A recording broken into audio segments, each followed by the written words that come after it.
Hi, and welcome to the murder mystery of the cooling cadaver. We know that the murder took place at the mansion of Lord Body during a house party on a dark and stormy night. Lord Body had 3 guests staying at his mansion: Professor Prune, Colonel Catsup, and Miss Carmen. As detectives, we are trying to figure out who murdered Lord Body and when the murder took place.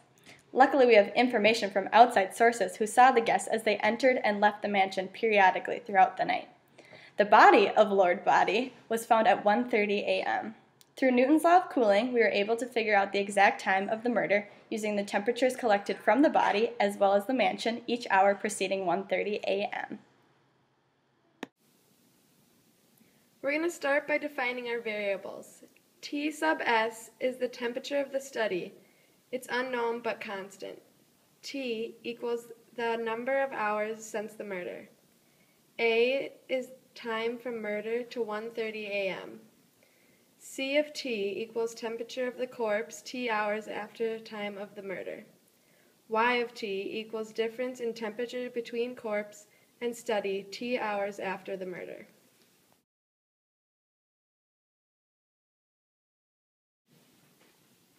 We created a definition for y of t using the other variables. We know that y of t has to be greater than or equal to 0 throughout the investigation because the study is cool.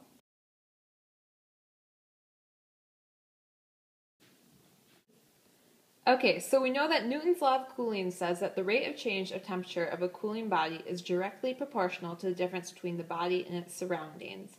So we took the derivative of C, which is the difference between the body and its surroundings, and then multiplied it by the proportionality constant.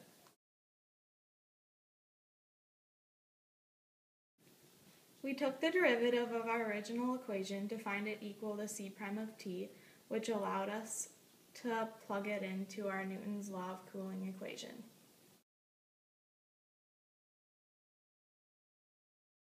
Our next step is to take the integral of the y prime equation so we can find an equation that gives the temperature of the corpse T hours after the murder.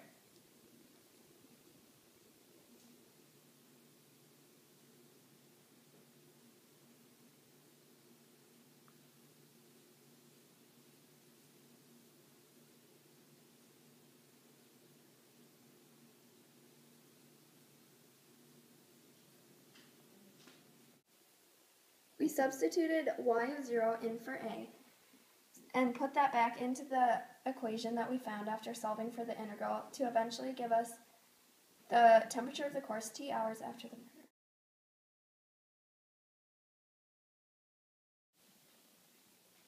Our next step was to solve for y of 0. We knew that Lord Body had a body temperature of 37 degrees Celsius when he was alive. Using this value, we were able to come up with an answer for y of 0.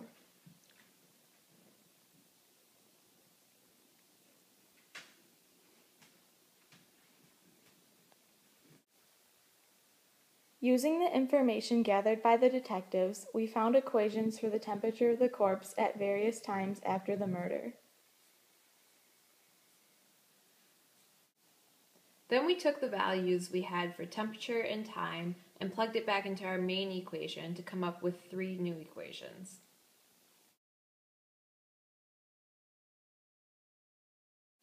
We solved the first equation for e to the ka, and it came up with 32 minus t over 37 minus t equals e to the ka.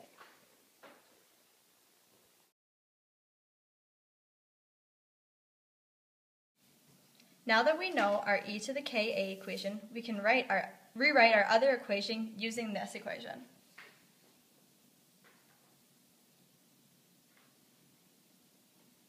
And this is what we found out. Using the equation that we found in the last step, we can solve for e to the k by eliminating the 37 minus t's. And this is the equation that we came up with. 30 minus t over 32 minus t equals e to the k. Using the value we found for e to the k in the last step, we can plug it into our original equation. So now we have 28.25 equals t plus 37 minus t, e to the ka, e to the 2k.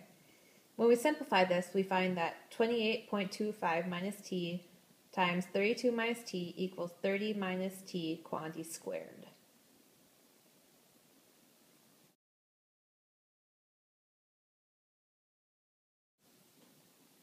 Expand the simplified equation and solve for t.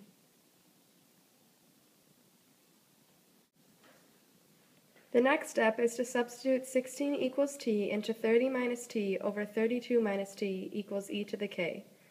By doing this, we find that e to the k equals 7 over 8.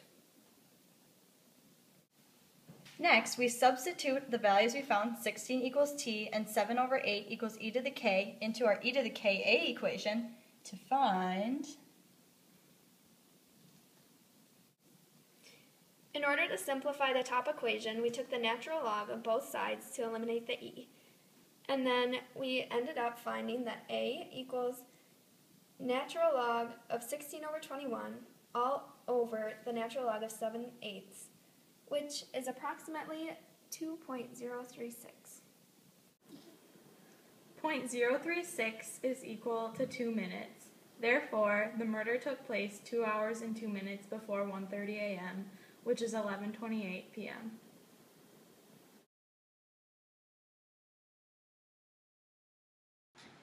It is clear through our calculations that the murder took place at approximately 11:28 p.m. Our outside sources witnessed two guests, a man and a woman, outside of the mansion from 11 to 12. We also learned that the man who was with Miss Carmen in the gazebo was Colonel Catsup. Since the murder occurred inside the mansion at 11:28 p.m., it is illogical that Catsup and Miss Carmen could have committed the murder since they did not go back into the mansion until 12. This leaves only one suspect left, Professor Prune, so it is clear that he was the one that could have committed the murder.